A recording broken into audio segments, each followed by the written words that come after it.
ঘুম থেকে উঠে ফ্রেশ হয়ে বাইরে যাচ্ছি, এমন সময় দেখি আরিফা ডাকছে। কিছু বলবা? হ্যাঁ, তোমাকে নিয়ে আমি একটু বের হতে চাই। কোথায় যাবে? তুমি রেডি হও, আমি তোমাকে নিয়ে যাচ্ছি। এখন কিছু জানতে চেও না। ঠিক আছে, আমি আসছি। 5 মিনিট সময় দাও। রেডি হয়ে নিচে গেলাম। আরিফা আগে থেকে আমার জন্য অপেক্ষা করছে। চলো। তারপর বাহিরে গিয়ে একটা রিক্সা নিয়ে যাচ্ছি। রিক্সা থেকে নামলাম একটা এতিমখানার সামনে। ভিতরে যেতেই অনেকগুলো বাচ্চা এসে আরিফার চারদিকে ভিড় করলো।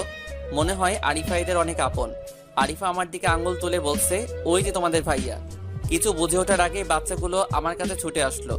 তারপর বাচ্চাদের সাথে বসে সময় পার করলাম। সন্ধ্যার দিকে একটা গাড়ি এলো। গাড়ি থেকে একটা লোক এসে আরিফাকে বলল, ম্যাডাম, খাবার এসে গেছে।